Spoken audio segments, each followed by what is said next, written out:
ঝিনাইদহে চিহ্নিত প্রতারক পরিবারের খপ্পরে পড়ে সর্বশান্ত এক গৃহবধূ। পিতা, মা ও সন্তানের যৌথ প্রতারণার শিকার হয়েছে ফুলমতি নামে এক গৃহবধূ। জমি বিক্রির নামে তার কাছ থেকে হাতিয়ে নেওয়া হয়েছে 15 লাখ টাকা। ক্ষতিপূরণ সহ টাকা ফেরতের দাবিতে শনিবার দুপুরে ঝিনাইদহ প্রেস ক্লাবে সংবাদ সম্মেলন করেন ওই গৃহবধূ। এ সময় উপস্থিত ছিলেন ফুলমতির স্বামী, সাবেক সেনা সদস্য আব্দুল্লাহ আল মামুন, আসাদুজ্জামান ও আব্দুল আলিম। সংবাদ সম্মেলনে লিখিত বক্তব্যে বলা হয়, ঝিনাইদহ পৌরসভার মহিষাকুণ্ড মৌজার 238 নং দাগে বাড়িসহ 4 শতক জমি বিক্রির কথা জানান জমির মালিক মোহাম্মদ সাগর ও তার পিতা মোহাম্মদ মোলাম মণ্ডল এবং মা আয়েশা খাতুন। সাগর ও তার পরিবারের সাথে দাম দর করে 40 লাখ টাকার বাড়িসহ জমিটি বিক্রি করবে বলে জানালে তিনি 15 লাখ টাকার বায়না করেন। এই জমি কিনতে তিনি 2টি গরু সহ সংসারের বিভিন্ন জিনিস বিক্রি করেন। গত 13 জুলাই সাগরের কথা মতো 300 টাকার স্টাম্পের মাধ্যমে তাকে নগদ 15 লক্ষ টাকা বায়না করা হয়। বায়নার সময় মহিষাকুণ্ড গ্রামের মখলেস আলী, কোরাপাড়া গ্রামের আনোয়ার হোসেন, গয়েশপুর গ্রামের বয়জউদ্দিন আহমেদ ও সিঙ্গা গ্রামের মনোয়ার হোসেন সাক্ষী হিসেবে উপস্থিত ছিলেন। বায়না করার পর চুক্তি অনুযায়ী বাকি টাকা নিয়ে জমি রেজিস্ট্রি করার জন্য সাগরকে ফোন করা হলে তিনি 20 জুলাই জমি রেজিস্ট্রি করে দিবেন বলে জানান।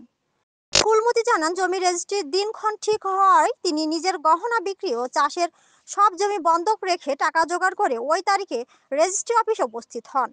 সারাদিন রেজিস্ট্রি অফিসে বসে থাকার পর সাগর না আসায় তাকে ফোন করা হলে তার ফোনটি বন্ধ পাওয়া যায়।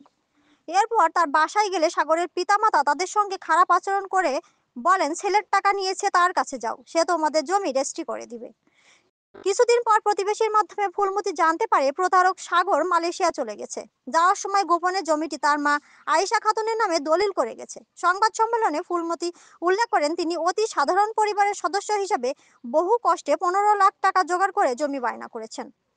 এখন তিনি জানতে পারেন সাগরের গোটা পরিবার প্রতারক। তারা জমি বিক্রির কথা বলে এভাবে মানুষের সঙ্গে প্রতারণা করে। হুমকি ও প্রাণনাশের অভিযোগ তুলে আরো বলেন, জমির বায়নার টাকা ফেরত চাইতে গেলে সাগরের পরিবার উল্টো হুমকি দিয়ে অতিরিক্ত জেলা ম্যাজিস্ট্রেট আদালতে হয়রানিমূলক মামলা করেন। এ ঘটনায় তিনি থানায়, র্যাব ক্যাম্পে ও সেনা ক্যাম্পে লিখিত অভিযোগ করলেও কোনো সুরাহা পাননি। সংবাদ সম্মেলনে ফুলমতি খাতুন প্রশাসনের প্রতি তার বায়নাকৃত 15 লাখ টাকা ক্ষতিপূরণ সহ ফেরত দেওয়া এবং প্রতারক সাগর, তার পিতা মোলাম মণ্ডল ও মা আয়েশা খাতুনকে দৃষ্টান্তমূলক শাস্তির আওতায় আনার দাবি জানান। পরে আমার 9টা থেকে 9:30টার মধ্যে আমার 3-4 ফোন দিয়েছে। তখন আমি তার ফোনটা রিসিভ করি। বললি বলছে, আঙ্কেল আমার চিন্তা করছেন না, আমি সেই সাগর জমি আলাম, তা আপনি আমার জমিতে লিখে চেয়েছেন, সেই ক্ষেত্রে আপনি আমার জমিটা মাইনা করতে হবে এবং আমার আজকে 15 লক্ষ টাকা খুব দরকার, আমার না দিলে আমার বাবা মা আমাদের জেলে উঠতে হবে। তখন আমি বললাম যে ঠিক আছে, তাহলে আমি আসছি। আসার পরে আমি আমার মিসেসকে বলি যে তুমি হচ্ছে গিয়ে ব্যাংক থেকে টাকা পয়সা বা বিভিন্ন যেভাবে আমাদের টাকাগুলো দেওয়ার কথা আছে নিয়ে আসো, আমি হচ্ছে গিয়ে সাগরের সাথে কথা বলি।